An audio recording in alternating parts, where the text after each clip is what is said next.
Thank you for having me. My name is Neil Turner.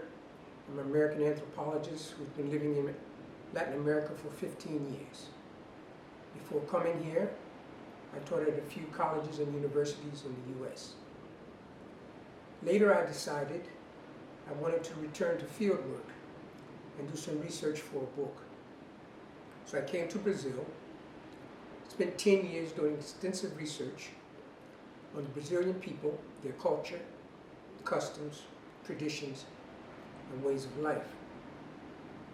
Over the course of my stay here, I've written 6 books.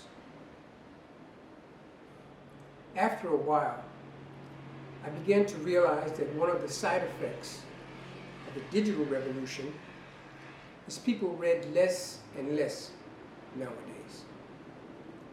Things have become much more visceral. So I decided to stop writing books and to start making documentaries. I blocked out a few years to study and took master's classes with experts such as Ken Burns, Werner Herzog, and a Norwegian documentary filmmaker named John Van Wallstrom to get some tradecraft, as they say, under my belt.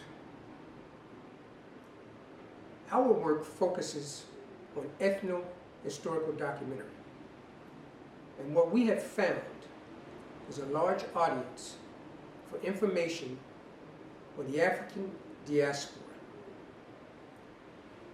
Many African Americans know very little about African descendants in Central and South America, and vice versa. We therefore attempt to tell the stories of their history and to communicate and share information across boundaries and cultures. One of the reasons that make the Palmares story important is it has all of these incredibly powerful elements: slavery, rebellion, heroism, betrayal, internal and external conflict, drama, suspense, politics, economics, and tragedy. It is the classic story of the struggle and fight for freedom and equality.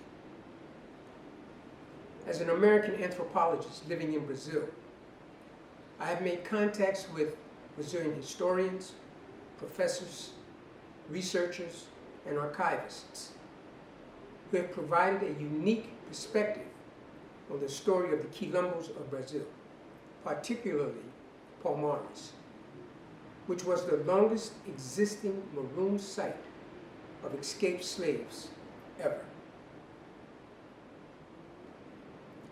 The study of Maroon sites is a rich and virtually untapped area of study.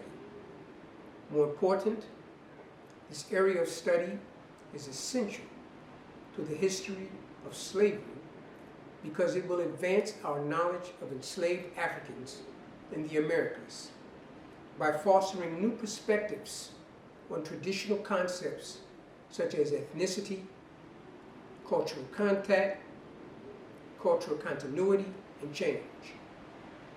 Our story of this segment of the slave trade is necessary in order to render a fuller account of the history of slavery in the Americas.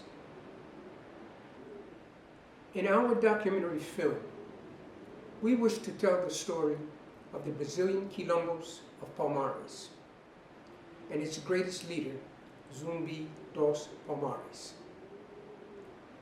Historical documents suggest that most Maroon settlements were short-lived.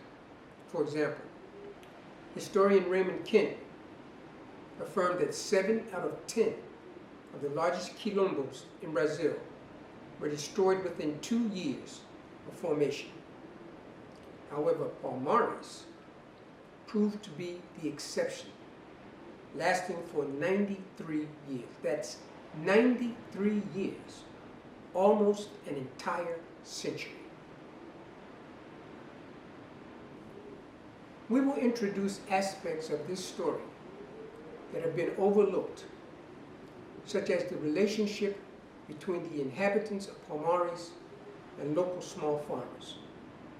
Also, we want to delve into the more specific themes of runaway slaves, their way of life, customs, and developments. We intend to shoot the film in a manner that will enhance, amplify, and clarify elements that help tell the true story of Palmares and make for an enjoyable experience for the viewer. Thank you.